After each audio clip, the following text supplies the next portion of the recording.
Welcome back, everybody, to episode 13 of the Last Week This Week podcast.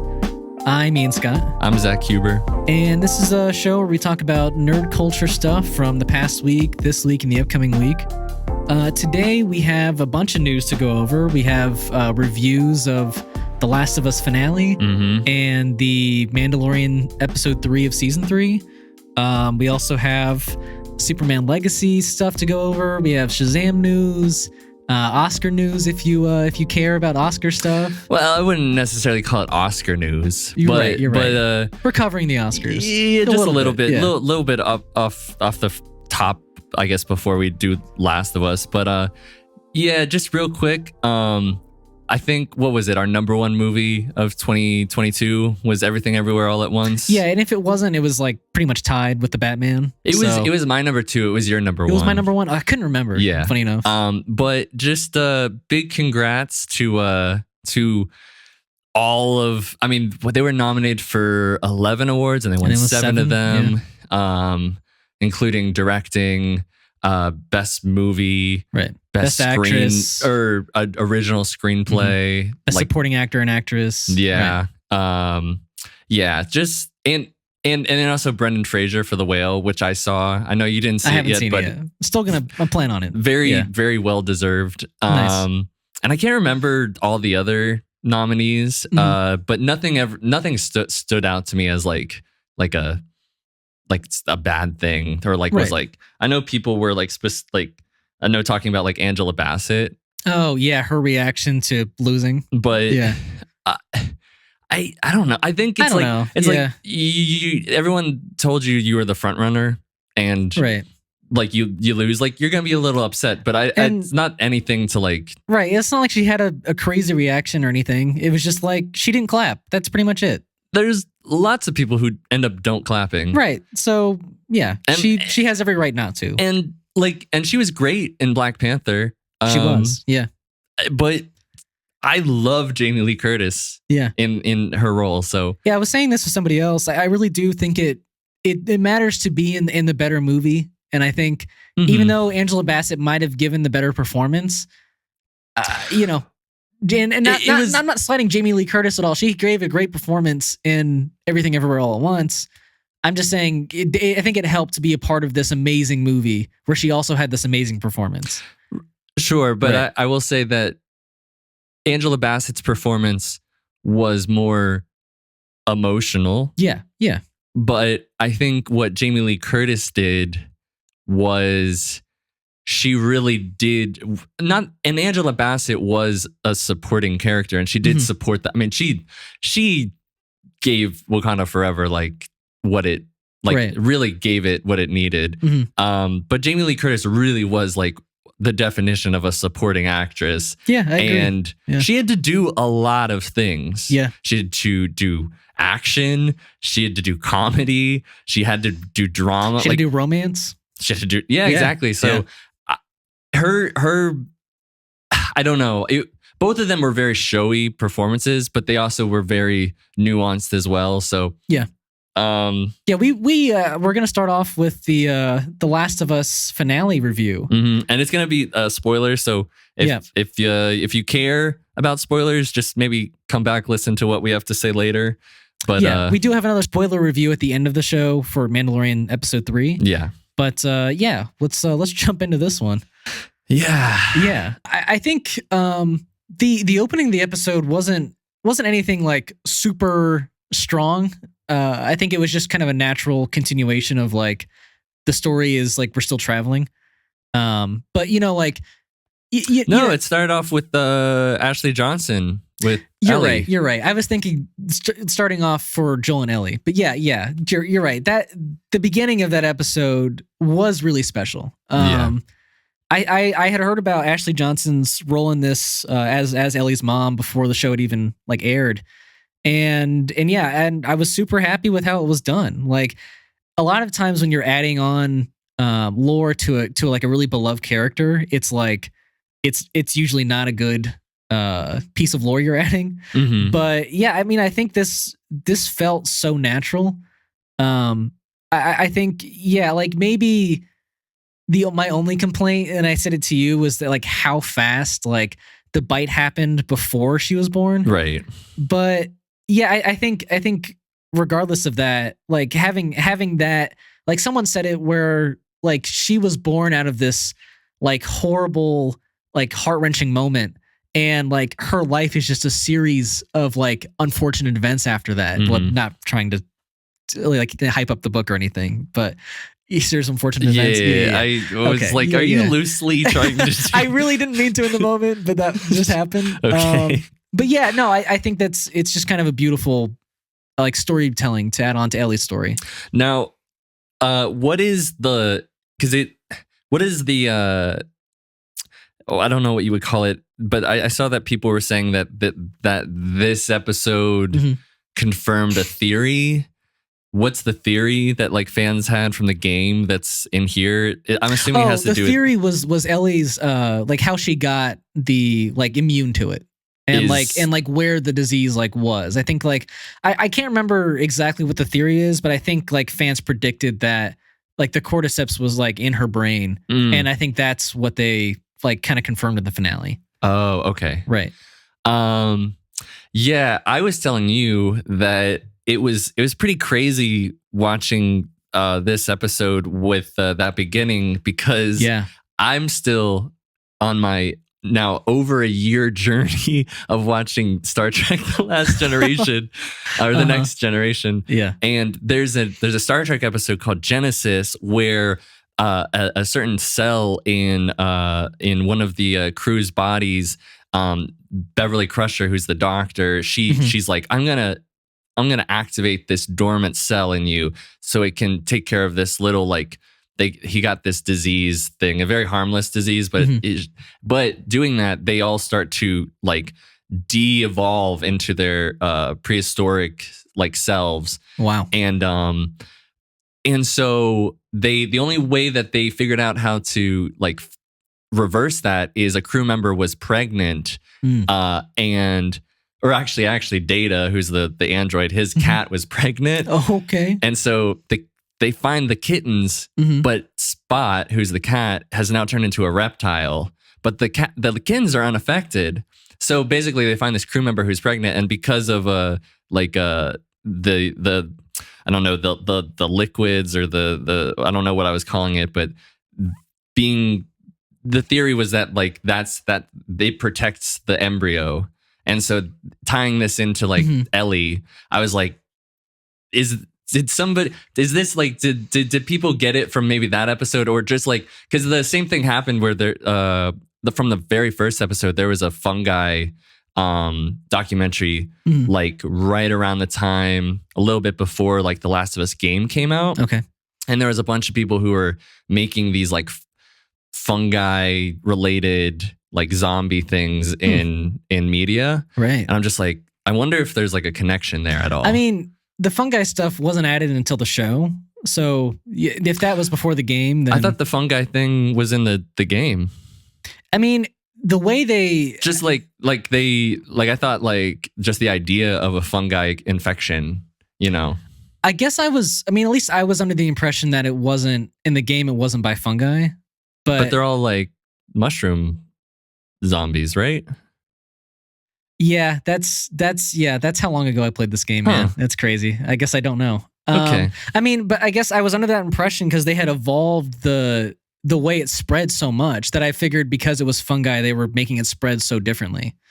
But well, I don't know. Just something I thought about. But yeah, besides all of that that nonsense that I'm talking about, the episode was short, but we were talking about that, at least in my opinion, it could have been longer, but I like the length. Yeah, I mean, to me, and like, for everything that everything that they showed in it was what was needed. Like it didn't need yes, I would have loved an hour-long finale, but it didn't need more than what was shown. Yeah. And you know, I think like what fans were really waiting for was when they get to the hospital and I think the moments before that are really nice. Like the scene where he's telling her about, his suicide attempt. I think is like such a beautiful moment.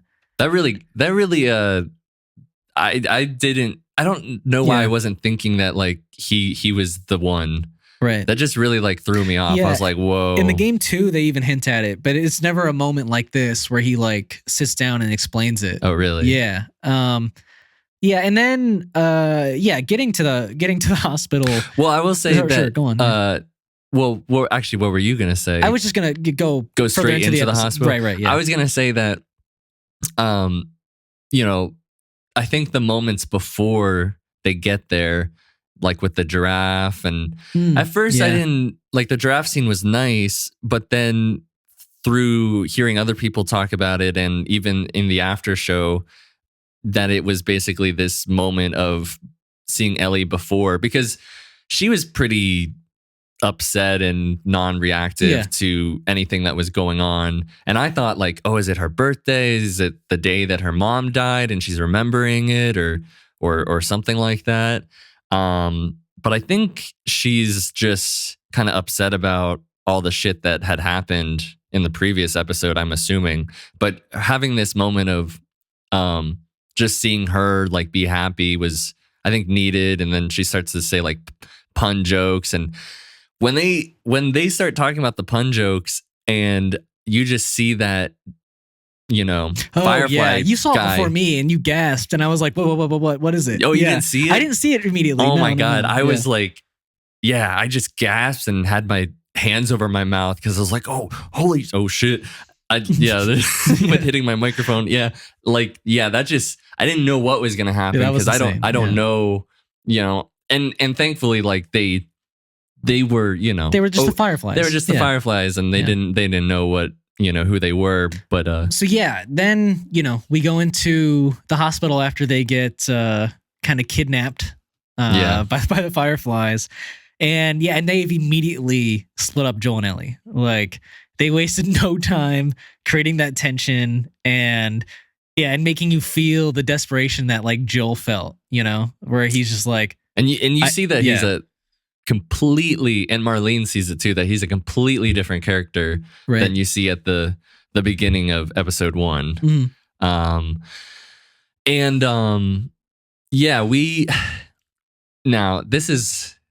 We were talking about, or at least I was bringing up the fact that this is one of those situations where if Marlene had given Ellie a choice from the beginning, and not just drugged her and been like, hey, you're gonna save the world, we wouldn't necessarily have what ends up happening because it was a little unfair for her to because she was like, that she would want to do it. Well, if you believe that, then why didn't you talk to her about it first? You just jumped into it. I think that's the thing, is like, even if Ellie had, like, if she had given Ellie the choice and Ellie said, no, I don't want to die, I don't think Marlene would have cared.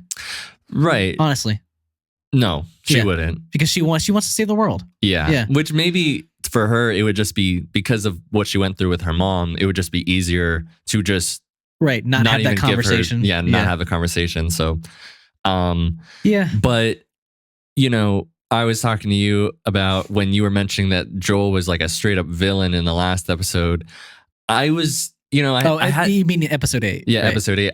I was, well, and literally last episode. Yeah, and last, I was kind of thinking about like, why did he say villain? Like that was on my mind, literally. Okay. I was like, that's such a like villain. Why is he saying, and and then this episode, I see why. Yeah, I mean, I didn't say it for any like, reason, like put it in the back of your mind or anything. No, I don't think it was intentional, but like it was just what I called him, and but I think that it was the whole him taking down everybody was done really well. Yeah. And I really appreciated the start of it, where it was going through like, each hall and like, each corridor he would go down, but like And then, once you got the idea of what was happening, like it was just a montage effect after that. Yeah. I think that worked really well for time wise and for just not, seeing us like watch Joel murder like 100 people or something, like not that there was 100 people there, but like I'm sure that could have gotten a bit like monotonous or just been a little too much of killing. Oh, if it was just like in real time. Right. Yeah. Yeah. I think, the way they did it was really well done. And I agree. I agree with what you're saying. And I think now I understand what people say about like, do you understand, like people debating for years about the ending of it. Right. And, I can't, the thing is, and this is why it's so good, is because you completely understand where he is and where he's coming from, right. Because he's gone from a person who wanted to kill himself to now believing in like things again, or right. or at least like believing that life is worth living. Yeah, because of this girl. Right. And he just doesn't want to lose again. He doesn't want to lose somebody again. He doesn't want to go through it because now he's gotten to that point. And I also understand what like you and other people were saying about it brings the worst out of Joel. And I'm like, now I get it. I mean, the worst in an interesting way, because like I would say those are his like weakest and strongest qualities of like being a protector. Yeah. And I think he defaults to just his like villain mode in parentheses I'm putting up here. Yeah. Because I don't necessarily like calling him a villain, but those are villain actions that he took. It's just like, I like that's the thing, is that no one in this story is like a true villain except like David probably. Yeah. But even then, and I'm saying this very lightly, by the way. Yeah. He still he was in charge of people and was trying to take care of people, right? Yes. But there was other things that were completely inexcusable. Yeah. So yeah, a lot of things. Yeah. Right? So yeah. So him is everybody else is morally gray. I mean, you could throw Kathleen in there, but she was still like no, she's fighting morally for the gray. people. Yeah. Right. Yeah. But I thought this episode was fantastic. There's not like I think it's just the big revelation of what's going on, and the fact that this operation was gonna kill Ellie is like, just adds the drama that it needs. Because if it was just like, we'll just take like an RNA cell or whatever, and it's not like, it's not that invasive or whatever, it wouldn't be as bad. But I think also Ellie like asking him at the end. That's what I was just about to bring up. Is that like that was really what I was wanting to see, was like the parking garage scene with Marlene and Joel, and I wanted to see that. Like that scene with Joel and Ellie on like the mountain, like above where his brother Tommy was. And like those scenes are pretty much like straight from the game. And they work so well. I think, like that being like the Joel and Ellie scene being the final moment of The Last of Us is just, it's perfect. I think, like even Bella Ramsey described it in the after episode that like she has to like force herself to believe in that moment that like Joel is telling her the truth so that she can keep her like sanity intact, because the person that she loves the most now took away like her dream, right? And it's just like it's such like a heartbreaking but beautiful moment. Is that like what the character Ellie is thinking? I think like Bella Ramsey is obviously free to like interpret a lot of things. To me, like when I first saw it, I truly believed, like, and even in the game, I believed that Ellie just truly believes him, even with the long pause, that because like that's her dad. Like she's basically gonna trust almost anything Joel says at this point. And I'm not sure I would say it was like on Ellie to force herself to believe, but it was just like that was the natural thing that her mind, like, it had to do, you know? Interesting. But yeah, just, I loved it. I will say that I still feel like the series was short. Yeah, to me. You do think that. I mean, and I would have been okay with like 3 more episodes.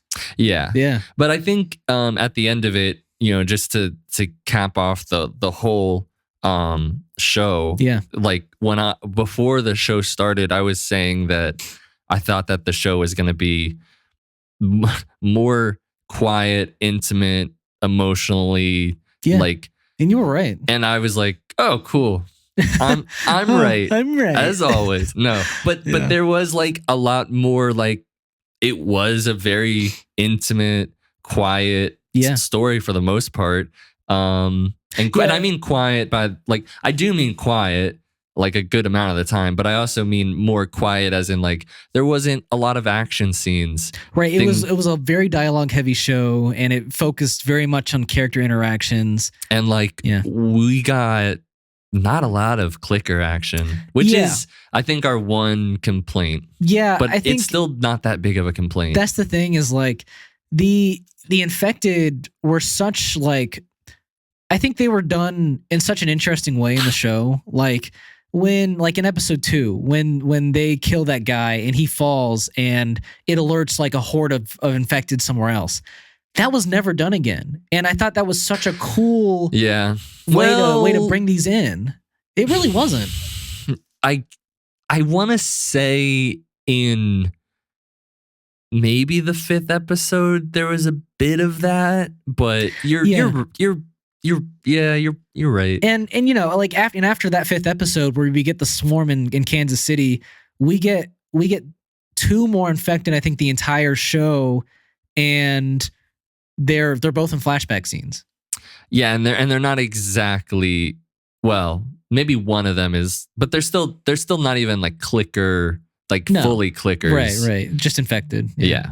But that's such a small thing because I think the rest of it's so good. Yeah. So yeah, I mean, and I think like another small complaint I might have had was that, like, I think we both really liked the like basically the cold opens of the first 2 episodes.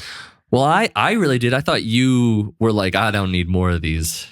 I think, which I was like kind of bummed out the rest of the series because I thought we were going to get these. Yeah, I think, looking back for me, that is something like either for me, you go all the way with it and do it at the beginning of every episode, or you don't do it at all, or just like for the first episode. You know, I think well, they did it for this one. They did it for this last one. Yeah, but it wasn't in like in the sense of let's bring it back to like a wide scale, like super like pre-pandemic. Sure. You know, sure, it was a you know, like a prequel, a cold open, I guess. But yeah, I think I would have liked more. You know, I think someone described those moments more like Chernobyl.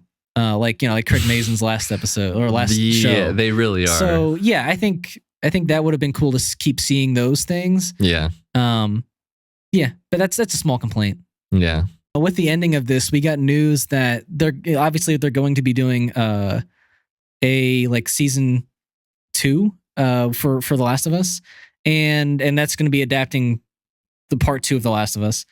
And I think I could be wrong. I'm pretty sure I predicted this way earlier in the podcast that Last of Us Part 2 is so long that it should be adapted into 2 seasons. Mm-hmm. And that's what they're doing. I think that's going to be smart. I'm not sure. Like, I think when you play it, you'll feel the same way, that the way they structured the game is a little like, I'm not super happy with it. I hope they restructure it in a different way for the show. Because basically we spend a lot of time in Last of Us Part 2, like, away from the main characters. Mm-hmm. Okay. And so wait, what? Yeah, I mean, it's not like a majority of the time. I'm just saying there's a good amount of it that you play as other characters. Right. Huh. I'm sure, you know what? They're probably gonna play into that a little bit. I'm sure they will. Or at least maybe for an episode, if that's possible. Yeah, I guess my thought is that, like, I hope they. I don't want to give too much away. Yeah. So I won't say what I'm about to say because that would kind of give too much away. But I think it's cool that it would seem there's at least guaranteed 2 more seasons on the way. Yeah, for sure. And then not obviously, they have talked about doing Last of Us Part 3 at some point. Right. The Neil Druckmann, the creator of the game, he said like the next Naughty Dog game, or is it not Naughty Dog? Yeah. Okay. Is Last of Us Infections, which is the multiplayer game, or sorry, Last of Us Factions, which Last of Us Infections sounds kind of cool. Yeah, though. yeah. That's the multiplayer game that I think is going to be really cool. Just the concept of living in that open world and fighting other players is super cool.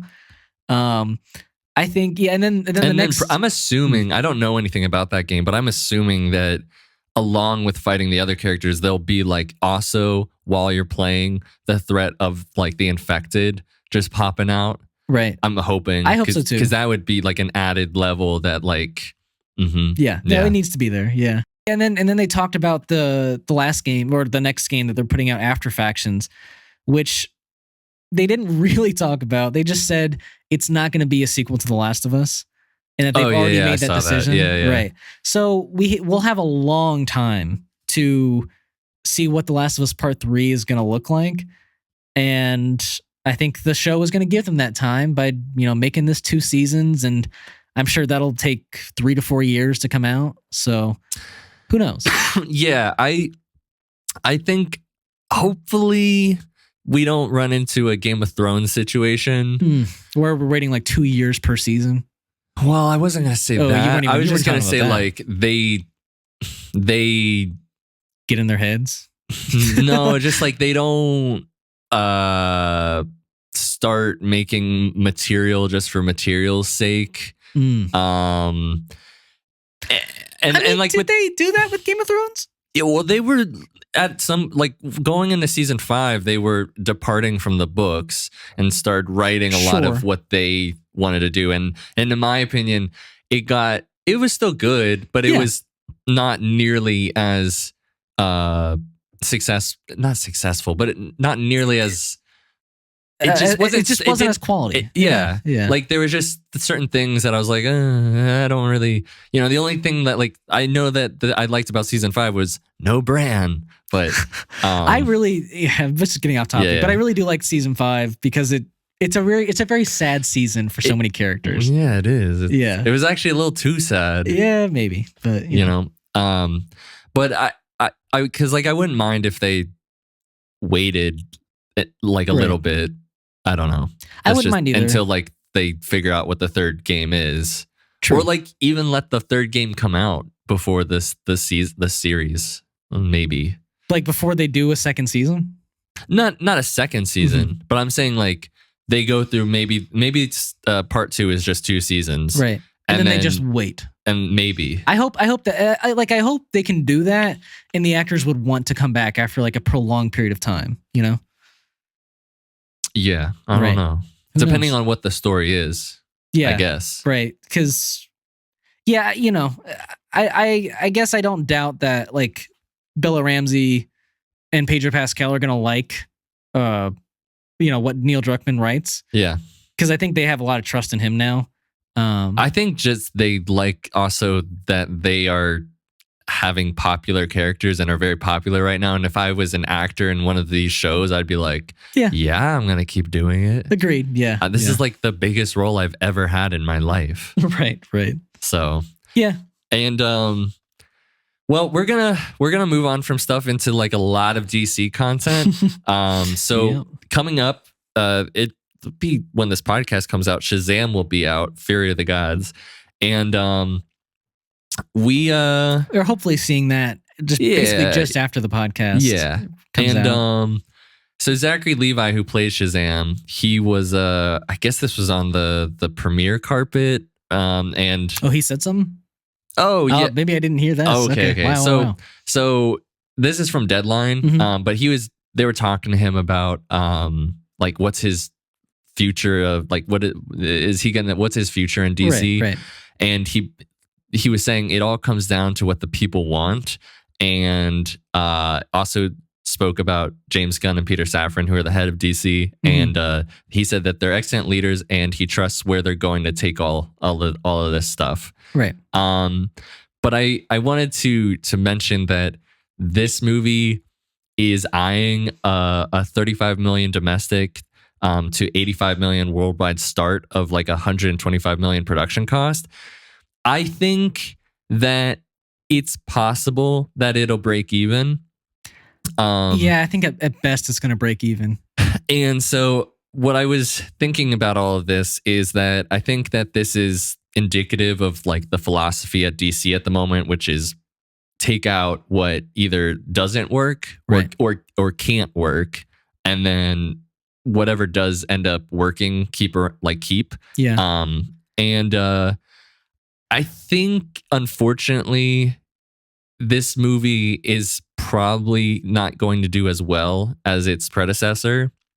So I don't really think that Zachary Levi's Shazam is going to be sticking around. Yeah, but he did say, literally, it all comes down to what the people want. So it's possible if people show here's up. The thing. Like, I think that is the case for all 4 of the movies this year.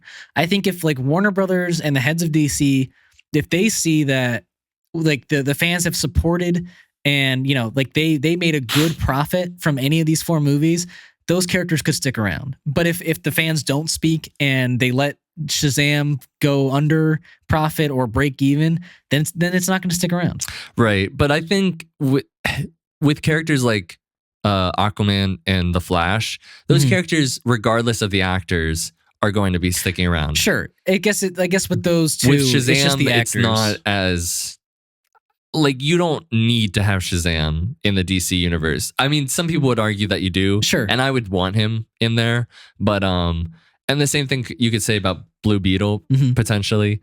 But yeah, I mean, I would like them to stick around, but you know, it also is a bit weird how this is all going to shape up in the future, because the other Shazam news that we wanted to talk about, that kind of pissed me off. Yeah, so if you don't want to know anything about, this is a spoiler for Shazam, so it's I'm assuming very minor spoiler because it was in a TV spot. TV spot, but they pretty much at the end of this like 15-second TV spot, you see Gal Gadot's Wonder Woman, like her boots, and then you literally see her and speak to him. She says something to Shazam. She says, "Stick to saving the world, kid." And she like walks off. And I'm pretty shocked that they just dropped this. I am too, because in a TV ad. What's crazy is that like I didn't even see it at first to be spoiled. Like I was just on Twitter and somebody tweeted, they were like, "Did I just see Wonder Woman in a Shazam ad on TV?" And I was like, "You got to be kidding me!" And so like I went and looked it up, and I was like, "Yeah, there she is. She's right there." And yeah, I think that's what's crazy is that like in Flash we got all these news of cameos, but for Shazam we got 0, like no leaks, nothing. And then a week or 2 before the movie comes out, they show us that Wonder Woman's in the movie. Like I don't know. I think the only reason, and I think you said it earlier, was that like for them doing this is like Black Adam. Like people weren't going to see the movie until Henry Cavill's Superman was going to be in it, and then they flocked to the theater to see it, and even that only broke even. Right. So that's my theory, is that they're like, well, Shazam, and but they'd been tracking that this movie was going to be doing what it's been doing for a while now. So I'm surprised that they're doing it now. This feels like a last minute like ditch effort. Right. But the thing that is also surprising to me, it's surprising, but it's also not as surprising, is with this being like a very like, Superman's going to be in it. First of all, who knows if this is like a post-credit thing? Maybe, I don't know. I'm assuming it's in the movie. I would like in the movie, because that would be a very Sony move to pull, you know. Right. But I'm kind of surprised, and also not surprised, that more people are not. Either it's because of Shazam as a movie, or it's the fact that it's like people don't hold Wonder Woman to the same like hype level as a Batman or a Superman, which is that's unfortunate. It's unfortunate. Yeah. But it's like it's real. I don't know. It's kind of strange, like because those to me are the Trinity of like DC. But I don't know. Like, does that say something about like fans, or is it just because like Wonder Woman's not been in the zeitgeist for a while, or? But I don't know. Like, I'm just surprised that it's not getting more. I don't feel like attention, more people are like hyped up about the fact that like, hey, did you see that Wonder Woman's in it? It to me, it could be because of the last movie that came out with her, and it was like I hated it. Right, but she's like, it's still just the character. Sure, right. But I'm just saying, like, the last time we saw that character, people weren't thrilled with the adaptation. Maybe the steam has let out and they're not as excited about this character anymore. Like, at least this interpretation of the character. Sure, but I mean, like, if you went off of that, I mean, the last movie that Superman and Batman were in were Joss Whedon's, Justice League. It was Zack Snyder's Justice League. Sure, but she was also in that too. And that came out after Wonder Woman 84. It did? Yeah. Did it really? I believe so. Huh. I think it was the same year. It was the same year. I think you're right. Yeah, it was the same year. Yeah. But I think it came after. Yeah. So I mean, everyone was great in Zack Snyder's Justice League. Yeah. Which I guess, you know what? That's a good. We were gonna. We'll just segue into that. Yeah, let's just do that. So Zack Snyder, who directed Batman v Superman, Man of Steel, and was building up like a quote unquote Snyderverse. Right. He did his Snyder cut for Justice League, which I personally love. Yeah, I love it too. Yeah. But a lot of fans have, and it was all because of fans that entire thing got made. Right. But a lot of fans have still been pushing to get more of the Snyderverse to go on. Right. Either there's theories about it going to Netflix and all these other things. And the problem like that we have with that is that like even in that like fans are still pushing for that, even with like all of this James Gunn's new DC universe in the works. Like and we're seeing like a lot of just kind of negative and toxic comments like from Snyderverse fans, and yeah, I think we were ready to be like kind of going away from that, right? Yeah, which like I think a lot of, for the most part, you might hear people now and then, but for the most part, all of the conversation has died down, right? But it seems like a lot of it's going to be coming back, which is I kind of just feel. I'm excited to hear what this news is. So basically, Zack Snyder went to Twitter, and all that I saw was the video. Yeah. I'm assuming there was a tweet or something earlier. But I mean, I couldn't find it if there was. So we can just talk about the video. Yeah. So there's this video, which it's like a broken radio transmission, and you kind of hear. I think I hear like a voice that's saying Darkseid. Right. But then, in a literal like from Lord Darkseid, and it's the Darkseid voice says April 28th, 29th, and 30th, save the date. Yeah, right. Like if this was just a simple like announcement, it would just be one date. It's crazy that it's a 3-day event. Yeah. Whatever this is. Yeah. So I'm eager to know what it is. Yeah. But I'm also kind of frustrated because I'm like, I'm worried. What do you Why? Because if it's what fans have been wanting, and like we're gonna get a Zack Snyder's Justice League Part 2 and 3 on Netflix, I don't necessarily want that. I mean, I think it would be cool, but it would just do the opposite of what James Gunn and Peter Safran have been like touting from DC. First of all, I don't think that. First of all, Netflix would have to buy the rights. Correct. Which would give them you would give Warner Brothers a shit ton of money. Sure. Right. But that's a lot of money. It is. And Netflix is like in a ton of debt. Sure, but they buy the rights to things for that kind of money. Like them buying the 2 Knives Out sequels for like $400 million is crazy. I agree. Yeah. But I don't think it's that. What I think, if I had to guess what most likely it is some animated thing. Interesting. Hadn't thought about that. I think there was a rumor going around a little while ago about the Snyderverse Part 2 Justice League, ending, all of that stuff being in animated form, and that would be an easier, cost-effective way to appease fans. But it's not going. It won't appease everybody because they're gonna want live action. Yeah. If it's that, that's cool. But the fact that it's better. But the fact that it's a 3-day thing, I don't know if it's like you're gonna get a piece of news this day and then a piece of news, or if it's some like big live stream each day.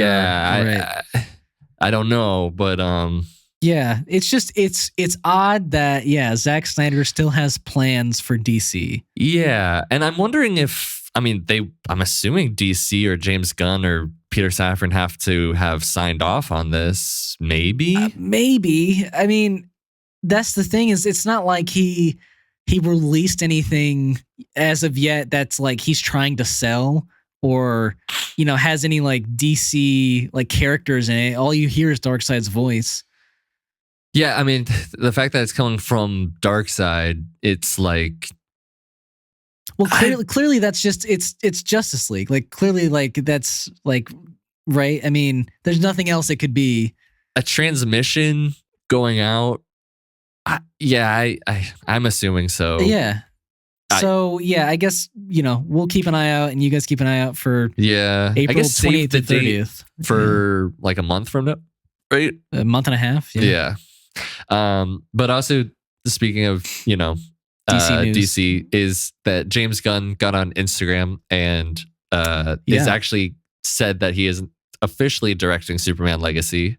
Yeah. So context here is that like he even confirmed that before he was hired to run DC Studios, that he was basically hired to write the Superman Legacy movie that's happening now. And and for the longest time, and he said it in the statement, was that everyone around him had been pushing him to do this, like direct this movie. Right. And he was basically like, if I don't feel the passion and the vision for something that it's going to take 2 years to make, then I definitely don't want to like step into the directing chair. But like basically from everything that he's been saying and writing for Superman is that he's insanely passionate about this character, just like the Guardians and Suicide Squad. And he's fully ready to direct this thing. Yeah, I like hearing that he's like in love with his script. Yeah. And what I loved too was that he declined the opportunity earlier on when they offered it to him because he didn't have a way in to like write Superman. Like he didn't see a clear vision. But so now he does. I think that's it gives me a lot of confidence in the script. The fact that he was like, no, not right. Which I'm imagining that people at DC, Warner Brothers, have been wanting a new Superman movie for a long time. Yeah. And B, that was probably what they wanted him to do instead of Suicide Squad back when they were courting him. Maybe. I'm assuming. I mean, here's the thing. If he was hired to do it then, would that have been a reboot at that point? Because Henry Cavill's still in your universe. No, I think if it was back then, it was probably like, hey, can you write a Superman movie? Like, we really need one. Like a sequel? Yeah. Okay. I don't think it would have been the reboot. Yeah. Right. I don't think anybody was thinking that. I think the people who were thinking the reboot there was a combination of Walter Hamada and like, hey, let's have this Flashpoint thing and we can figure it. That was their reboot. You know what? Maybe it could have been a reboot, and they already had Flashpoint in mind. But from what I was hearing with the Walter Hamada like side of things was that. But I think they would have wanted the Henry Cavill Superman, and obviously with what James is saying about needing a way in, Mhm. and he specifically states like the aristocratic Kryptonian heritage and the farmer parents. The fact that he goes out to say aristocratic Kryptonians makes me very excited. He's gonna go like very in depth with where he grew up on each side. Yeah. Right, but I think that like with that, there's gonna be this level of because aristocrats, I mean, not necessarily a bad term, I guess, but you're more like a high standing politician kind of type, right? And that might annoy people, and he might have to wrestle with the two, you know? Yeah, I think that is interesting that he would have this dual heritage of being from a high society and being from lowly farmers, right? You know, yeah.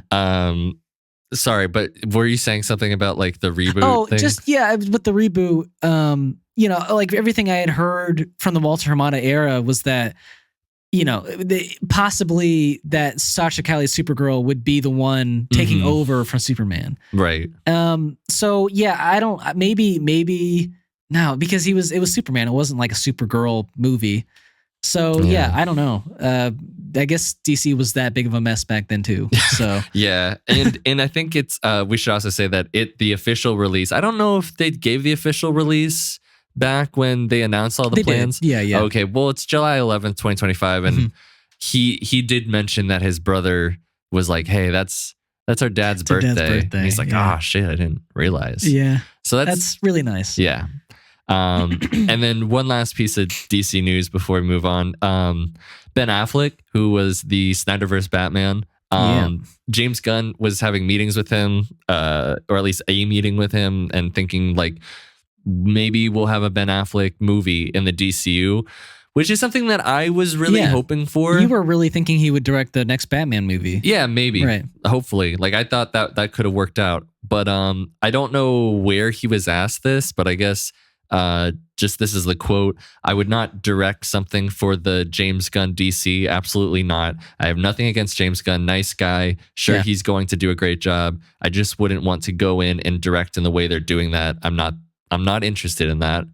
I think, I don't know, maybe like obviously he's talked to James Gunn. He probably has a better idea of what their universe is shaping up to be than we do. Yeah. But to me, it feels like almost an overreaction, or he's almost, I mean, I'm reading a lot into this, but like he's misjudging the situation that's at DC, because like when James Gunn told us of all these projects, it was very much like, we want to have these individual creators speak out and like be the voices of these movies. And it's not going to be a uniform look. You know, you're going to have these very different looks throughout different properties. And yeah, I think like Ben Affleck would have had like total freedom to do whatever he wants in his own DC universe movie. But yeah, it doesn't seem like he has that impression, you know?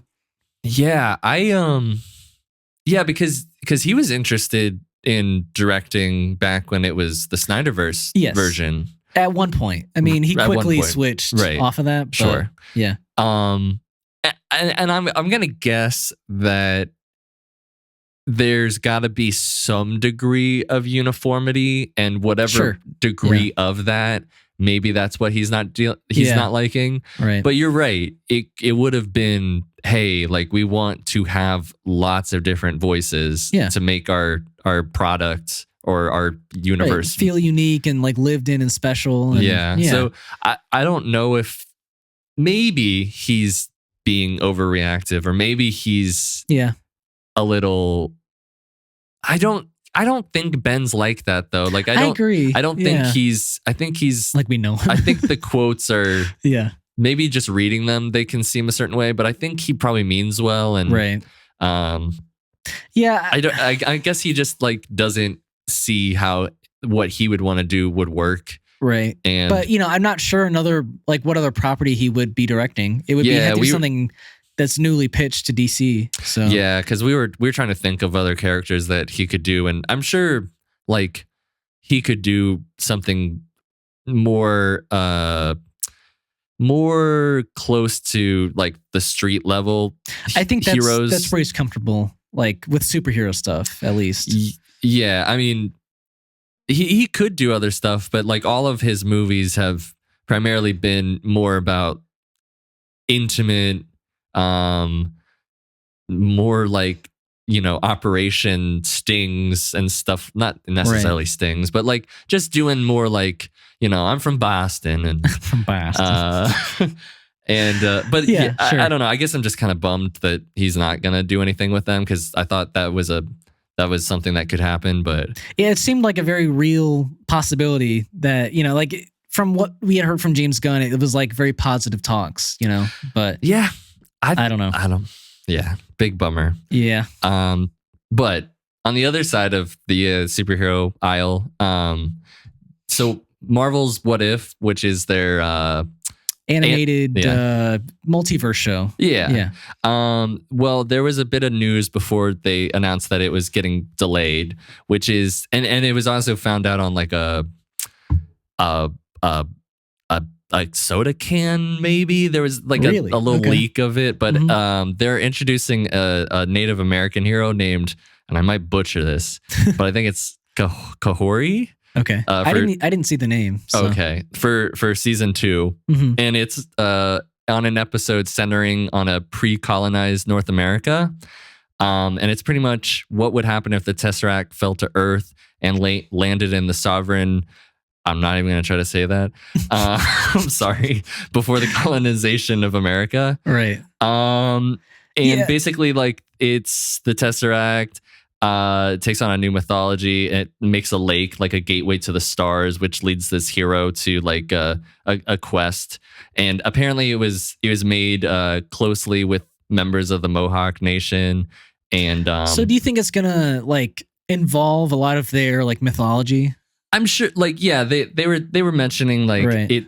there was a lot of talks about like specifically like what should we include, what should we show, Right, because that like it's hard to even imagine, like, if this is, I'm not sure if this is the case, but if this is pre like Europe coming to America, yeah, then the threats and the story that you make are it's like it's such an isolated plot that I'm so curious to see what they come up with. Like, to me, like that's super hard to write for.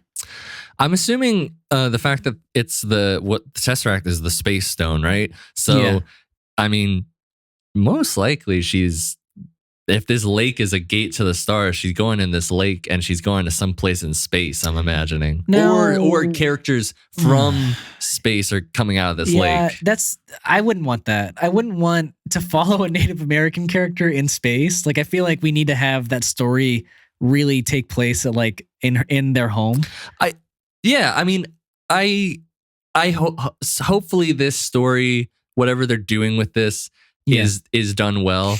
I think that it's kind of tricky. Now, on one side, I'm like, I feel like there's going to be a whole side of people who are like, this is woke Marvel. Sure. Yeah.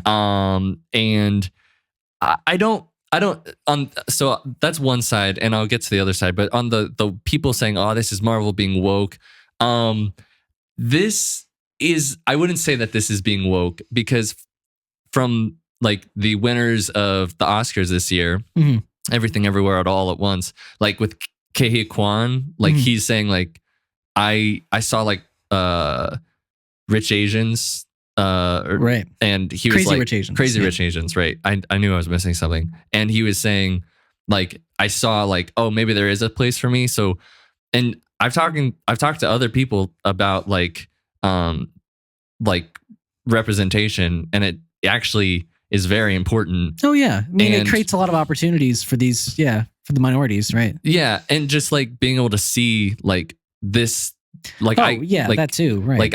Like I could be that, or like I'm seeing a story about like somebody who looks like me, or has my culture, and I think that's important, showing that those dreams are possible, right? And on the other side of it, I think there's another side of people that could see this as like, you're taking my culture's stories for profit, and I think that's Yeah, I mean, I don't love that argument, I guess, or that side of the argument, because it's just like, if they do it in a very respectful way, then like, to me, it's only a positive. Like, you're not like going in this show and like giving the characters every like stereotype possible and just kind of like, well, we hope not. We haven't seen it. Sure, that's fair, but in my eyes, the MCU wouldn't go that route.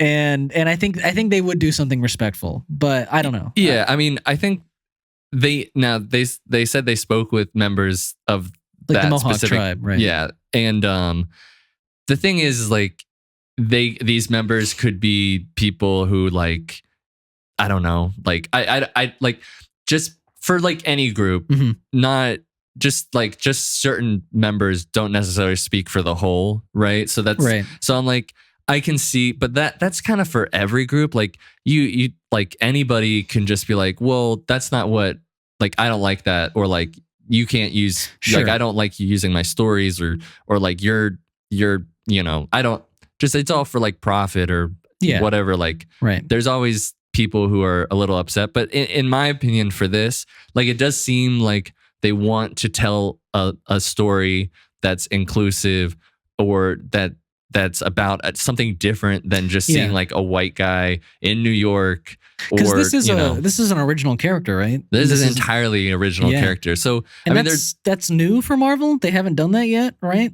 Not in the MC. I mean, besides Darcy, she's, and Darcy, and then she finally got into the comics. She did, yeah. I mean, I think what a lot of comic fans have been saying for a while is like, we want new characters, we want new stories. So this is literally that. And I don't think that this is just for profit. I mean, it's a business. It's going to be for profit. I mean, any story that somebody makes, right? I mean, they want to make money off of it. Everybody wants to make like some money, right? And I know there's certainly passion projects for sure, but but I think this is, at the end of the day, like, they're trying to do a good thing, and yeah, I mean, hopefully it's executed well, though. I'm definitely curious. Like, I like Native American stories, and yeah, I think this could be cool. Yeah. Not that and the character looks cool, right? Not that I was happy with What If Season 1. So there's obviously the downside of it coming from What If for me, right? But we'll see. Yeah, we'll see. Yeah. Also, I guess what we'll see is Bob Odenkirk, who's, Better Call Saul. He's from Nobody. He's Mr. Show back in the day. He was almost Michael Scott in The Office. Is that true? Yeah, because at that time, like, Steve Carell had some like scheduling conflict that kind of didn't make him available.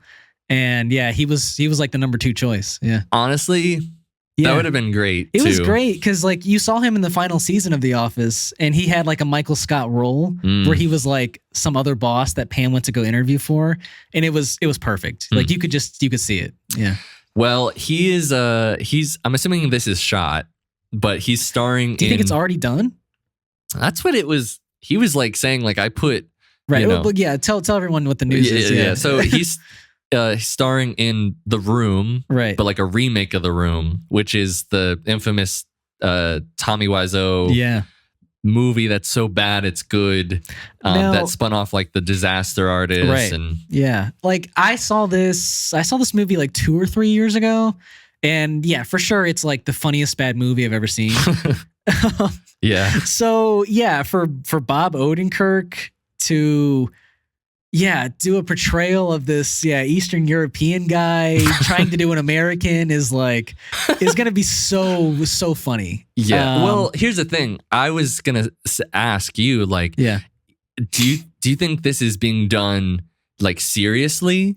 Like, do you think they're going to try to do it in the way that Tommy Wiseau envisioned it to be this more serious thing? Or do you think they're going to play into it being like bad? Because that's the only 2 ways. Right. Yeah. Because And here's the thing, if they try to go very rarely do I feel like movies that aim to be bad, that they're good, ever actually do it. Right. No, yeah, because like and that's what I'm worried about is like, I feel like if they're with the intention of like making it close to the original.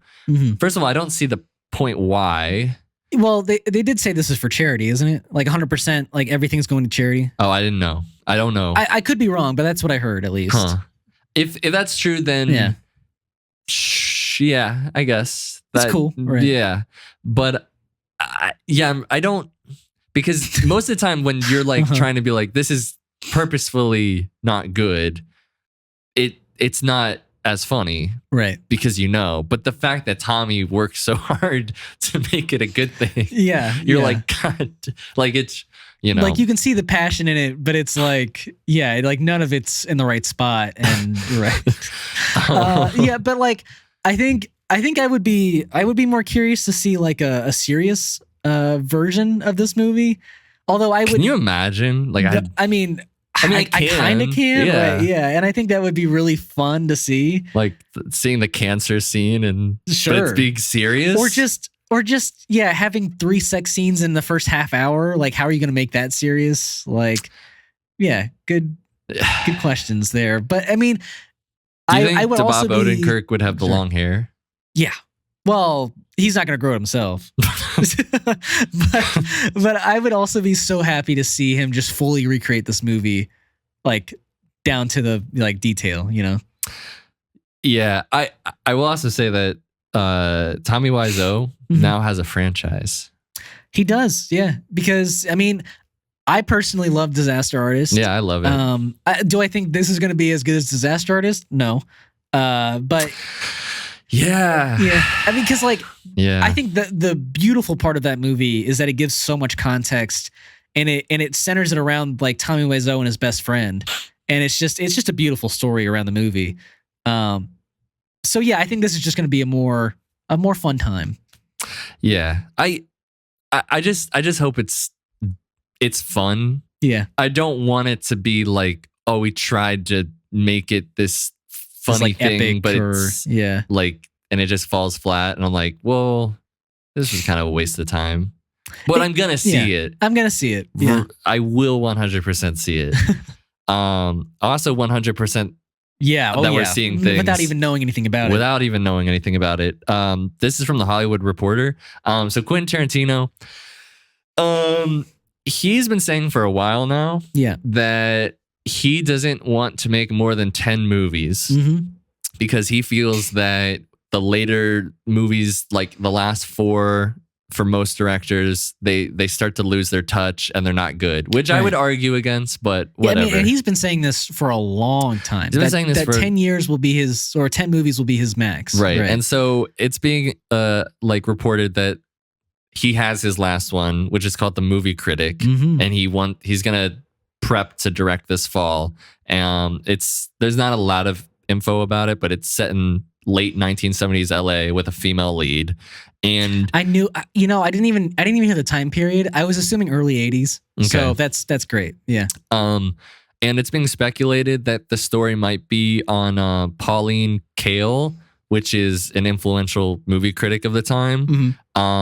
But she was not just a critic, she was also an essayist and a novelist, and she would get into fights with editors as well as filmmakers. And apparently he has a lot of like love for her. So, and I believe that this movie, just like Once Upon a Time and Inglourious Bastards, is going to be somewhat of a true story. So this could potentially fall in line with that. Yeah, I guess I also assume that this was like that same kind of like movie as like Once Upon a Time in Hollywood, like because a lot of the like the next movie after he puts out like the after Jackie Brown, he put out like Inglourious Bastards, and he put out Django and like Hateful Eight, which were all like very back timepieces. Right. I mean, especially Django Unchained and Hateful Eight, those were just straight up Westerns. Right. So like he definitely likes to go in like in groups for his movies. And I think this is like grouping right there with Once Upon a Time in Hollywood. Well, does he do it with grouping? I mean, a lot of people group the first 3 movies he put out, which were Reservoir Dogs, Pulp Fiction, and Jackie Brown, and which are very similar movies. I mean, they're not like well, super there's also similar. Death Proof. Yes, there's Death Proof and Kill Bill that we've kind of left out. Right. Both the Kill Bill movies. Right. So and then Inglourious Bastards, like you could tie it in with Django, but that's loosely. Right. So right. I don't know. Maybe the group. I don't know. But I don't know. It's like to me, this like the movie Critic. It sounds like they're gonna be in LA. Like I would assume. Right. Yeah. Which 2 LA movies back to back would be interesting. Right. So that is a point that I wanted to bring up. Is I think you like Once Upon a Time. Oh, I like it a lot. Yeah, a lot more than I do. Probably. Yeah, like it's in my top 3 for Quentin Tarantino. So. Yeah, it's crazy. It's not for me. Wow. I mean, I like it. Yeah. The thing is, I do like it. I do want to watch it again because it's been a while, and I only watched it the one time. I've only seen it the one time too. Yeah. Oh, okay. Maybe we'll watch it together. Yeah. But considering, which I think my favorite movie for a long time was Reservoir Dogs. But the one for Tarantino? Yeah. Oh, but the one that I always go back to and I never get bored of watching is Django. Like I think that's my favorite. So wow. Okay. And so what I'm kind of worried about is I do like Once Upon a Time. Yeah. But just like with Django and going into Hateful Eight, Hateful Eight's like arguably my least favorite Quentin Tarantino movie. Yeah. And I've talked with a lot of people. I'll ask, like, I'm not that, I want to make clear, like, I do not go around asking people about their favorite Quentin Tarantino movies. What's your favorite Tarantino movie? I'm not, it's been brought, like, I remember I had just seen Hateful Eight and, like, was meeting up with somebody, and I've asked other people sometimes, because I was, like, so not into it, and I was wondering what other people thought, and a lot of people I have talked to, like, they're not crazy about that movie. It's really interesting because I don't know. To me, that was, I think that's such a strong like group of characters he put together, and like the actor portrayals I think are so well done. And I don't know, maybe that's it for me too. Like I've always been partial to the stories that take place in a confined space, and that's another one of those movies. So it is one of those movies, and I don't want to get like super into it. I just think that I feel you. Yeah, I feel like it was a parody of a Quentin Tarantino movie. Yeah, you've said that before. Yeah. So, but what I wanted to, my point is that going from Django to Hateful Eight, it was like these 2 Westerns back to back. Mm-hmm. And in my opinion, and I feel like for most people prefer Django. And so it was this going back to the well and getting less out of it. And I'm wondering. Right. You think people are going to compare these two? Like just I'm not saying that people will compare them. I mean, it'll be very easy to because it's set in the 70s, and so maybe in LA, right? But and specifically LA. So I'm just wondering if this last one, maybe I'll like it more than Once Upon a Time. But if it's going back to this thing and it's not as good, just like what happened with Hateful Eight. Like, that's gonna be a bummer for you if it's worse than Once Upon a Time in Hollywood. Yeah. I mean, again, I like that movie. Okay. It's just not one of your favorites, right? There's a lot of great moments. It's just it was, and I'm glad that it was a new, different thing that he did. But right, but I don't know. I'm excited about it. Apparently, it doesn't have a studio home. Okay, cool. So he really just wrote the script and was like, "All right, I'm gonna shop this out now." Yeah, I mean, maybe we'll get bought as early as this week. Nice. Yeah. Well, I mean, and for anyone wondering, my favorite Quentin Tarantino movie is Pulp Fiction, but that's probably the most classic answer. Yeah. I think we wanted to now finish up here with a little Mandalorian episode 3 review. We didn't get to watch it together this week. No, but you had to go buy a dumb car. No, I like your car. I like your car. Yeah. Car shipping took forever, but this episode and spoilers for everyone listening. This episode was so interesting. Like it threw me off so hard. Like and so for context. The episode opens with a big like space fight where whoever we don't even know is chasing. I think we know. I mean, we maybe like my thought is that it's like the Imperial Remnant that's like was in the first 2 seasons. Mm-hmm. But like I think we know who it is. Yeah. Yeah. Well, okay, because Who wants to tell me? I mean, well, later in the episode, you learn like when the scientist goes to meet the other members of the what's that word that they're amnesty? Yes, their amnesty. Like his co-workers. Yeah. They mentioned that Moff Gideon escaped. I missed that. Wow. Yeah, I missed it too. Okay. But yeah. So I think that's what that is. Okay. And that's interesting. Here's the thing. Now, I know Bo-Katan said like, oh, I've pissed off a few Imperial blah, blah, blahs. I think someone like Moff Gideon would have more of a personal grudge to go bomb Bo-Katan's home than just like maybe some Imperial who's, and what's their face is. I mean, it also gives another motivation of him wanting to kill Mando. Right. Like obviously he was the one who basically imprisoned him. Right. So, that's a strong possibility. After we get off of this, like intense like first space fight. And this is like one of the best space fights. It was pretty good. It wasn't like in space necessarily, but this was a really good, strong. There was a few like points where I didn't think logic super held up. Like what? Like, I don't know. Like there was a lot of moments, and this is sure you can pick this out of any Star Wars like piece of media, but it felt like they're not TIE fighters, but whatever they are, were shooting at like when Mando goes like straight up. Yeah. There's no he's not doing any maneuvering. He's just going straight up, and the dude cannot hit his ship once. He said he didn't even have a scratch on his ship. I don't know. It's just like it's just like the little things like that. But I don't know. It's like it was good. Yeah. If you take that out of it, I mean, like what do you think? If you took that bit out of it, sure. Because I thought it was sick. Yeah. A lot of it was sick. I agree. Yeah. Yeah. But yeah, like after that, we get the Mandalorian title sequence, and then we go to Coruscant. Yeah. And we're just in Coruscant, and my jaw dropped. I could not believe. I knew you were gonna like it. We were back in Coruscant. Yeah. I've been wanting this for so long. We really haven't. I mean, the fact is, like, I know you've seen like 3 episodes of Andor, 4 maybe, right? 3. Yeah. Okay, 3. So like we're on Coruscant a lot, dude. Oh, that's great. Okay, I'll go back and watch Andor. Yeah.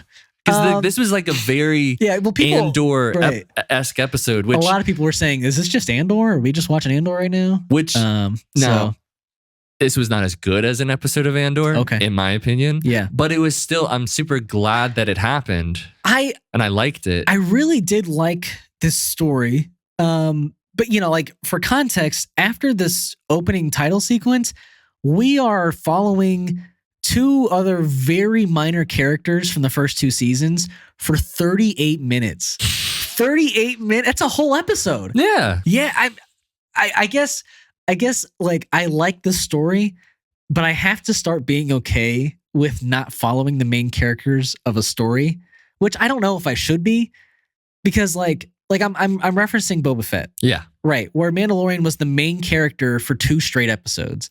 Right. And I'm like, well, this is not the Mandalorian. Like, why are we getting these scenes here? But like with this, I don't know where we would get it otherwise. Like I think this needs to be in Mandalorian. Well, but to push back against that a little bit, I would say that unlike Book of Boba Fett, this episode is still bookended by the Mandalorian. Yeah, I mean, yes, it is in the most bare bones way, but yeah. And these characters were strictly part of Moff Gideon. Sure. Part of like the Mandalorian story. And it is teasing up a larger plot line happening. So basically, what these 2 characters go through is that they after Moff Gideon's takedown, they are put into the amnesty program and relocated to Coruscant.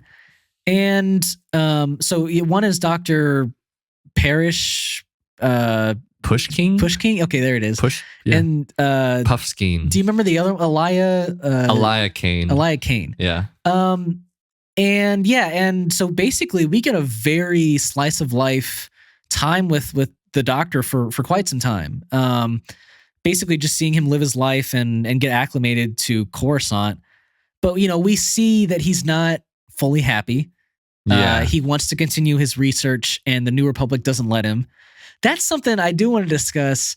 I really was a fan of how they portray the New Republic in this episode, especially at first, where it was like they're doing things different from the Empire. They're like the Empire would have just slaughtered all these people, but they see the value in the people who worked for the past Empire and want to have them help out the New Republic. But they're doing it in a very like dystopian way, at least on Coruscant, because man, the robot he goes to have these checks with, that's not doing anything. Like, if it like to me, they're not really monitoring him there. They just want the no, and that's what feels dystopian to me. They want to know. They want the no, like the no answer from him. Like, no, I'm not mad at anybody. No, I'm not. Like, yes, I'm acclimating well. Like, they just want those straight answers. Yeah, and it's very. Yeah. It reminded me of Blade Runner. Sure, yeah, that's very Blade Runner, right? And then at the end we get the basically the new,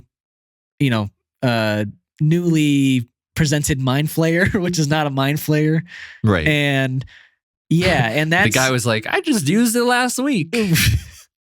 yeah. Who knows how bad that guy's brain is? He could be telling the truth. I will. So with there's been discussion that people were saying that like, well, the New Republic doesn't seem very much better than the Empire. And I can see why people would think that it is better. Yeah, I mean, for sure. This is the only case I've seen where it's like it's felt negative, But it's interesting, like you were saying, that they see the value in these former Imperial officers or whatever. Even officers as recent as like last year or something. Right. But it's like they see the value in the people, but they don't see the value in the technology, which is whatever. It's I get like it's all for like the story, I guess. Yeah. But it is interesting also, like after the Doctor has his speech about like, why he wants to continue the research, especially with like his mother, if she just had like a simple organ, clone transplant, all these, again, aristocrats pretty much are like, oh, Empire, New Republic, I can't keep track of all of it. It's like you really see like what a good majority of people who are in power in the Star Wars universe, and obviously also mirroring today, just are like, oh yeah, I mean, I just don't say anything, and just like one of them were literally like, I try to stay out of it, and I was like, wow, that's just perfect. Yeah. So it's like nobody really gives a shit about the name. It's just like whoever's in power, they're just like, yeah. Well, I would say probably like mostly the elites of Coruscant is that group. But those are the people that he's like pleading to, and like they don't. No one gives a shit about anything. It would seem. That's what I'm agreeing with you. Oh, okay. Yeah. But he's wrestling with it. I would wonder like, what if he said like, no, I'm unhappy with. Like, I'm not doing, like, I'm kind of mad at the New Republic. Would they just, like, I think they bring in people to, like, figure out something, or would they, like, exile him? I think, well, I mean, they made that, like, the Doctor had made that, not a threat, but, like, he had alluded to the fact that they would be sent back to, like, the amnesty training program. So, I don't know exactly what that is, but it didn't sound pleasant. Yeah, it was probably just, like, really monotonous and annoying, right?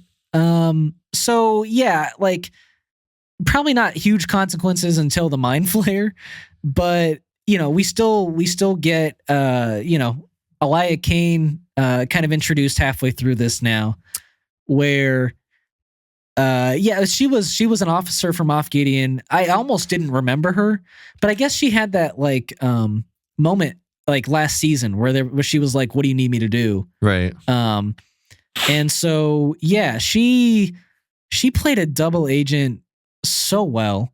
I believed her. I did. Genuinely. I didn't believe her.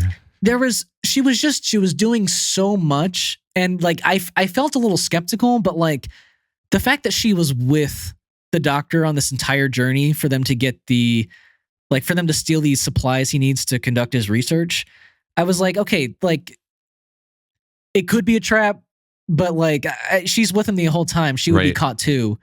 But boy, that was not the case. They did not care that she was with him, and she just took his supplies. I think that's the thing. I have two theories about why she turned on the doctor. Sure. What are they?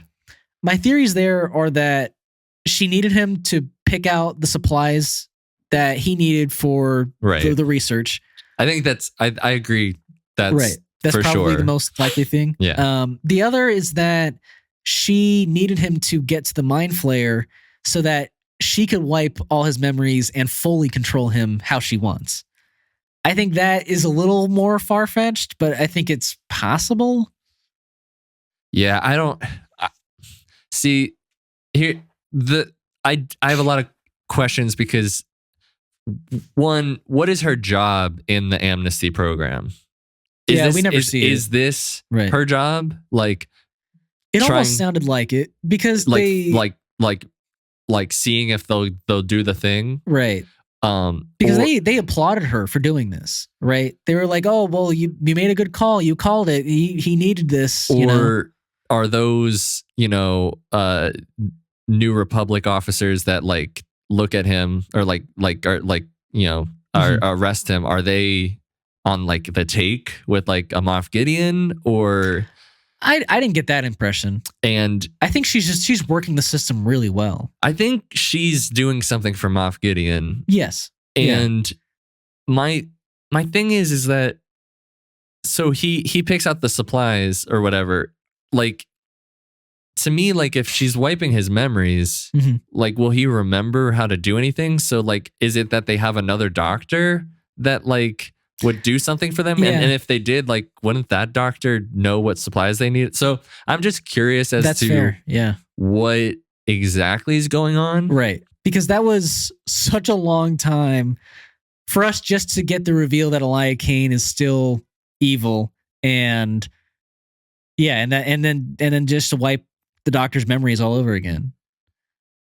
So like it was a really good story, but it didn't lead to like a lot, Yeah, and the fact that like the previous 2 seasons we got pretty much an episode per season of like what the cloning thing is. Right.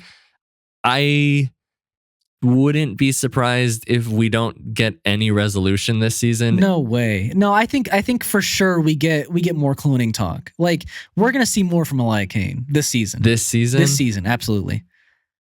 To me, this is like, because the end of the episode, we go back to Bo-Katan and Din, and they give proof to the armorer that they have been to the living waters, and now Bo-Katan is is looked at as one of the followers of this select group of Mandalorians, right? Because she hasn't taken her helmet off. The fact that we got this basically the resolution that we were talking about last week with the Mandalorian, where he's like fully redeemed, and we don't know anything else at this point. I think that was the whole reason for this episode, to reintroduce us to the main villain plot. Like I think this is now the main plot of this season. Like us finding out what the Imperial Remnant are like up to at this point. Yeah, I like that. I hope you're right. I would hope so too, because I think that's a very cool thread to follow. I was kind of bummed originally that Moff Gideon's thread was just done. Yeah, no, he's not. He's coming back. I don't like that he just simply escaped, but whatever. What are you gonna do? I think with having Din and Bo-Katan a part of this, mostly Bo-Katan, it's interesting with her because I think there's 2 trains of thought. One, she's like, maybe I'm like starting to believe things, because she's like, did you see anything down there in those waters? She's asking all these questions, and that now like she sees like how close knit they are, and like the reverie they have for their creed, and she's like, maybe like I can believe in things again. The other side of it is maybe she's like a little bit hey, I can, here's my army. Sure, there's that too, right? Like, I also don't think it was a coincidence that she didn't take her helmet off. Like, I think like in the moment it was made to look like that, but I think subconsciously she didn't want to take it off after like watching what, Din went through. Like, I think she super respected that journey and was almost kind of like honoring that, Maybe. Right. But I think most likely there's a bit of both where it's like I think Sure. like my belief in being a Mandalorian is coming back, or at least like what they think about it. But I think there's another part of it's like, hey, if I like don't take my helmet off, I can maybe like use them to get Mandalore back. Because that's more followers that she's had, in a long time. Yeah. So again, we're just like last week. Right. We're just kind of, shooting. We don't know where things are going, which is exciting, but also I would like to know where we're going. Yeah. Like I said, I think the fact that episode 3 deals so heavily with 2 minor characters up to this point, like, I think that is telling of like where this plot's going. Now, one thing that I'm kind of surprised you haven't brought up that I've been noticing, they really don't know what they're doing with Grogu, it would seem. Yeah. I feel you. Like in each episode they've had the thread where he has been training him in the Mandalorian ways, but that's pretty much it. Like, I'm really starting to think that, and it's not like all the characters had a big plot this episode. Like Din, well, they did. Din and Bo-Katan both did. But, like it's really starting to feel like the creators wanted to get rid of Grogu at the end of season 2, and now they have been forced to bring him back and just kind of find a way to fit him into the plot. Right. Yeah. So I don't know. Hopefully his story gets stronger. But like I said, but he doesn't really have a story. That's the thing. I think he's fully been developed, and his plot's over. Like he's now just training. That's it. So kind of a bummer though. It is. But it was, I will say this, although it's not a traditional episode, might be my favorite of the season. Oh, for sure. Yeah. I agree. I mean, the first 2 episodes weren't very strong. I mean, the second one I liked. It wasn't bad. It wasn't great. I kind of liked it at the most. But this one's definitely like, no, this one was super cool. I think this is the best one so far. Yeah. Though I don't think everything worked with the Doctor storyline. I do like the mountain thing on Coruscant. Like, what's that rock? And it's like, oh, yeah. Little mythology. No, that was cool. I like that a lot. No, what were they eating? That shit was weird. Those light up like ice cream things. I kind of like that. I mean, things are just weird on Coruscant. Was just so weird with their mouths on those things. Well, anyways, I guess that's our thoughts on this week's episode, and we'll continue on next week. 5 more episodes. Damn, that's crazy. But at the end of each episode, we'll do like a what we watched, and I actually did watch some stuff. Okay. What'd you watch? I saw Scream 5 and 6. Oh, wow. Okay. I've only seen Scream 1 and 4. Okay. So how were 5 and 6? The 4th one's like the worst one. It was okay. Yeah, it was. I mean, it had some good points, but I'll say that if I was a bigger Scream fan, they would definitely make you feel, I'm assuming, more hype, and just like they do a lot of fan. I'm not gonna say fan service, but they do tie in the lore of everything. Right. That like if I was into it, I'd be like, holy shit, because I literally heard like people in the theater be like, whoa, oh my god. But Scream 5,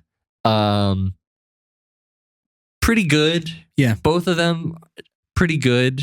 They're not like I wasn't in love with them, but they were fun. 5 was really meta, I enjoyed things about it being meta. I also didn't like things about it being so meta, but I did appreciate it, and it had more of an identity than 6.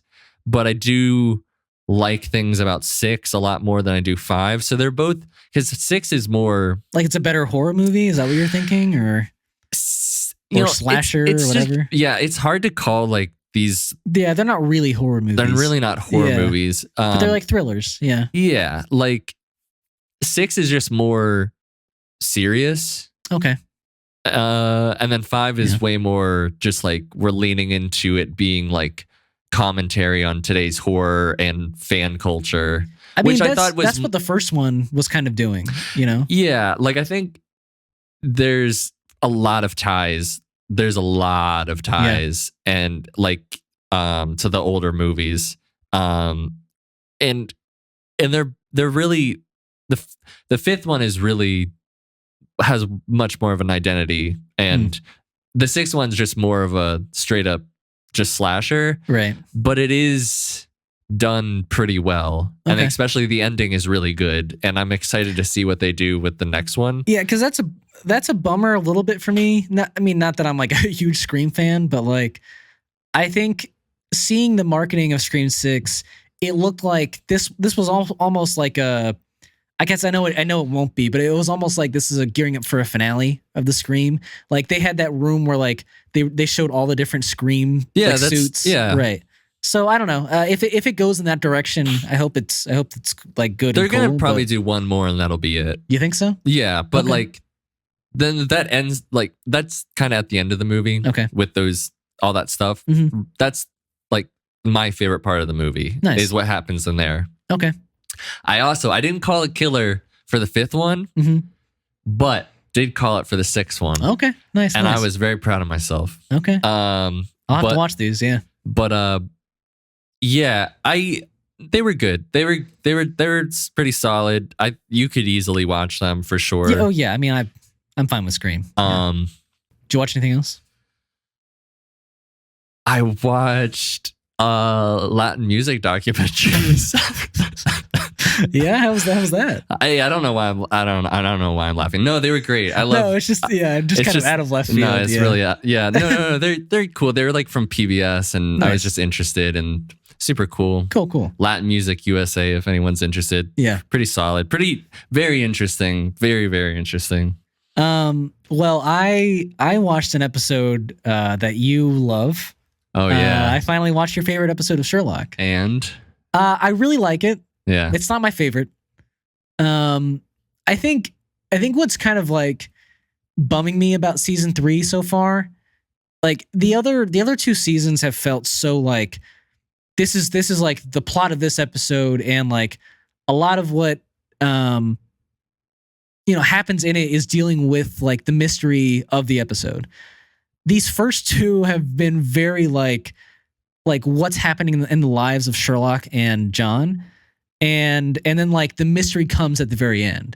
Yeah. And I'm like, okay, that's like I think what I liked more about this episode than the first one of season 3 was that it did a very cool twist where there was an ongoing mystery that you just weren't seeing. And like through the stories he told, it was like unraveling more and more in his head, and he was like slowly figuring it out. So I think that was like the strongest point of the episode, was finally getting to the climax and him figuring out that, like what was really killing those 2 guys, like the one from the, I can't remember what they're called. The English guards for the crown. Do you remember those? Yeah. With the big hats? Yeah. The big hat. Yeah. So basically he tells a story early in the episode about how, that like a guard died in the showers, but right. No one, like the door was locked from the inside, and no one could have gotten in, and there was no murder weapon. But apparently the photographer that had been stalking him had basically implanted like a pin into their own uniform, right? That would puncture them and kill them when they took it out. And yeah, so that was a very cool like little twist. I didn't think it being the photographer at the wedding was like anything special, like twist wise. But yeah, I think I like there was a lot of beautiful moments in that episode. And that's the episode where they go out drinking, which you really like. And it's the episode, like it's probably my favorite moment between him and John, where like he gives that best man speech, and it's just like I cried. Like that was that's it for me. The mystery is fine. Like it's fine. Yeah, I like it. It's but okay. But the reason that's my favorite is literally like all the slice of life stuff. Yeah, right. Like it just. Yeah. And I just like I don't know, stuff at weddings just really but especially between them two, I was like, and the best man speech, I'm like, I cry every time. Yeah. So that's why it's my favorite. Not because of any particular mystery. It's just action. It's literally just them two. I like it. Yeah. And I love his wife. So great character addition. Yeah, I think you'll probably. I mean, the thing is about the next 4 episodes is they are very much more in the vein of these last two. Oh, okay. I if I'm remembering correctly, like they are more. We're now going into more of their lives, right, and the continuing story of their lives, and mysteries happen like on top of them. But but I think you'll like the season finale. Okay. Yeah. Cool. Really good. But season 4 is the weakest. It's your least favorite, right? Yeah. Yeah. I mean, do you think a season 5 is possible? Like, I know both of them have talked about it. Yeah, season 5 is possible. Okay. It's just been a long time now. And there is a special. Oh, really? Awesome. Okay. Is it after season 4? Or is it before season 4? Well, it's oh boy. Okay, is it during? It's literally them in the time period of when Sherlock would be, like the books. Oh my god! Whoa. you can't see it, but Ian's face, like no, that's it's like one of those toys where the eyes pop out. No, I think that's super cool. Like I would love to see that. Yeah. But so it doesn't relate to the show at all. Oh, wait. Oh, wait. Actually, I take that back. Oh, boy. Actually, it doesn't exist? I'm not going to say anything. Okay. Yeah. All right. It's a part of season 4, though. Okay, cool. So it's not a special. It's an episode. Well, it is a special. Okay. But you'll see. I'll see. Oh, I totally forgot about that. Wow. Okay. Cool.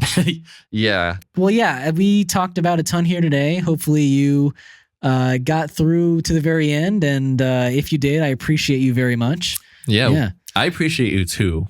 You're not gonna get just Ian's appreciation. Sorry. Yes, we appreciate you very much. And we still haven't gotten a review, as far as I know. Hey, that frame picture is waiting for your picture on it. Yeah. So if anybody hasn't heard, if you want to leave us a review. Has to be a good review. Yeah. It can't be a 1-star review. It's got to be a 5-star.